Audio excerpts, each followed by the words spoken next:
The Sandbaggers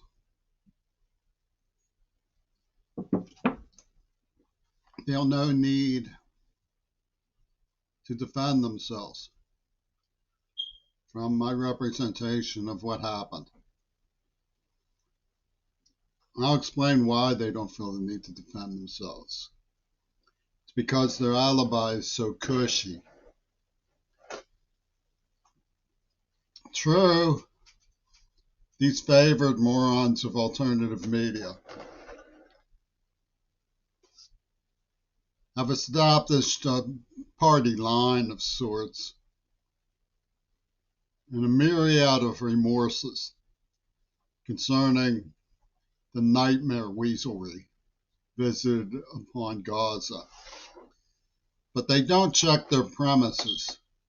I have been warning as a matter of historic record that Israel was avenging Auschwitz against innocent people for decades based on the discovery of a scroll by one of their favorites from Benoit. That's historic record. The Sandbaggers feel no need to check their premises. They feel cushy in their alibi, and it helps them follow the monotonous mongering of the new narrative that gives them satisfaction in their remorse for Gaza, who they helped set up, a fact they will never acknowledge. And they don't even feel the need to defend themselves from that allegation because of how cushy their alibi is. So I'll explain this to you.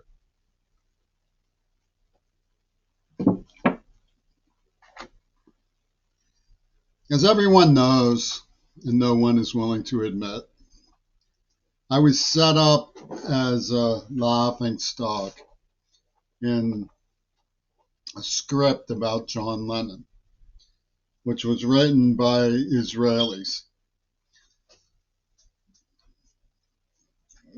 Now, the first cornerstone of these loyalists to Oliver Jewboy Stone, who claims that the script fell into his mysterious hands mysteriously through a shoplift by a married-in Fox media agent named David Lucarelli, who was my arranged stepbrother through the non-veteran service at Mr. Rogers Church in Pittsburgh on Forbes and Murray, the Crossroads Church as it's sometimes called.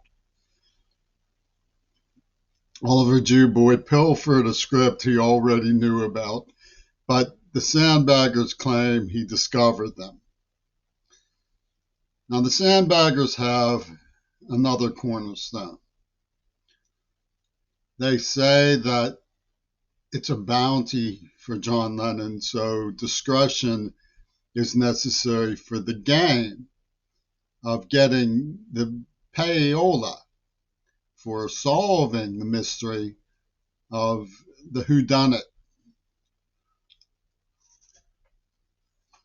Now, an Israeli empowering and powerful in defamation of character, almost an Olympic performer in defamation of character, named Miles Kirshner, was all over me as a child after we moved to get away from a terroristic brutality that befell me and left me deaf, a fact the Sandbaggers see no significance in. During the arrival of these letters from the Zionist of Bryn Mawr, they never even cross-referenced my information about who was robbing the museum. Even after the man was caught, they didn't look into it because they want their alibi to be cushy, stay cushy, and pay off cushy. So, in what way would I argue with them, since the powerhouse phenomenon of a bounty, of Reagan's endorsement, of Yoko Ono's malicious glee in attacking me. It's all established root form for the sandbaggers. Well, you think I might as well not. I'm just getting myself in deeper by challenging them. That's not really true. Another fact of history is that I was investigating the AIDS attack and knew nothing about John Lennon. They withheld information about John Lennon to set up this bounty while lying about what it was I was investigating and promoting the people behind it. So you see, they were promoting the Zionists who they claimed killed John Lennon because they needed to cover for the AIDS attack in order to promote their bounty. Now you will say, well, that's just typical Paul McCartney, so you can just live with that and move on. Okay, so that's just typical Paul McCartney, and we can live with that and move on. It's the cushy sandbagger cornerstone 3. Well, I'll take you on a little pirouette through the nightmare of how this operated. The slanderer who I mentioned, Miles Kirshner, invited me to Washington, D.C. one weekend. We went out walking. Reagan came out with his crowd and waved to me. I was shocked. Why did he wave to me? The next day, I got off a train in Philadelphia while he was coming to, supposedly, and said, all in all, I'd rather be in Philadelphia, which is where he started his campaign, only it was Philadelphia, Mississippi, where the 3, Cheney, Schwerner, and Goodman, were found buried in a swamp. The city of brotherly love is where I was getting off the train, where his attorney from the Federal Emergency Management Agency had me in D.C. for the show.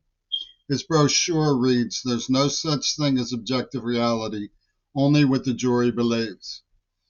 The Secret Service, the FBI, the CIA, CBS, Nosferatu himself, all are compelled by force of fact to concede this reality. That the FEMA attorney's brochure read, there's no such thing as objective reality, only what the jury believes. You might ask, who is Miles Kirshner, and how was he associated with the FEMA? He was number 2 attorney for the University of Pittsburgh Law School. He used to sit on the wall saying, I just hate herbs. I don't know why. I just hate herbs. I hate herbs. That's all I'm saying. And at the top of his lungs, number 2 attorney from the University of Pittsburgh's Law School. Did the University of Pittsburgh look into my deafness or the mysterious scribbles on the obituary of my deceased father, who was senior faculty? No. They invited me to the Pitt Law School. When I got there to cancel the appointment, they arrested me for trespassing. And you're not suspicious, because the sandbaggers consider this a cornerstone of their cushy alibi for going along with the Zionists, who are now terror tripping over Gaza. They won't check their premises. They would rather continue to promote from one side of their forked tongues the Zionist army behind that attack in Pittsburgh, and from the other side of their forked tongue lament the casualties, among particularly the children. It is horrifying that the entire city of Seattle, most of the city of Tacoma, and all of the city of Pittsburgh went along with this. So what do the sandbaggers have to say for themselves when found out for covering for all of this? Well, many of them are women who in the past, in association with Yoko Ono's malice and glee in terrorizing me, poisoning me in the mouth, making me deaf, castrating me chemically, and leaving me with Parkinson's disease for no known reason whatsoever. knowing full well that I had nothing to do with the script, and reported it and went to great lengths to get help and information to them. They are shocked, absolutely shocked, to discover that encouraging a network of pimps, violent human traffickers, in a threat to inject somebody with HIV should encourage the psychopaths who are trashing Gaza. They're shocked, and will never admit that's what they did because they want the cushy government comfort of saying Reagan didn't know and John Lennon was the solution because of the bounty that was put. They're never warning anybody, and always on behalf of the people they claim killed Lennon. Because nobody in their right mind has ever said anything even remotely so ingenuous about me that I would have done something to harm one of the Beatles. Instead, Patricia Fripp came up with this formula from a slander by Miles Kirshner and Wattenmaker, a neurobehavioral researcher who implanted a neurotrauma that you can see right there, to claim I was a Manchurian programmed candidate, programmed decoy golem out to frame Ronald Reagan. I must frame Ronald Reagan to get ahead. I must frame Ronald Reagan to get ahead. Nobody who knew me as a child, even though I could be imaginative, as when I tried to write the Heaven and Hell Odyssey.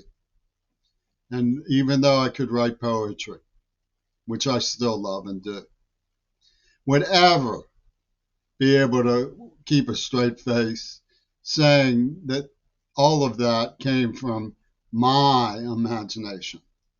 True, it came from the imagination. It came from the Axis Hollywood imagination. But their papers fell into my hands, and I realized real quick I was going to have to grow up. And who was it who threw their infantilism at me? Was the Beatles themselves. And these sandbaggers, now polluting our airways with their tears for Gaza, that secretly support the people doing it.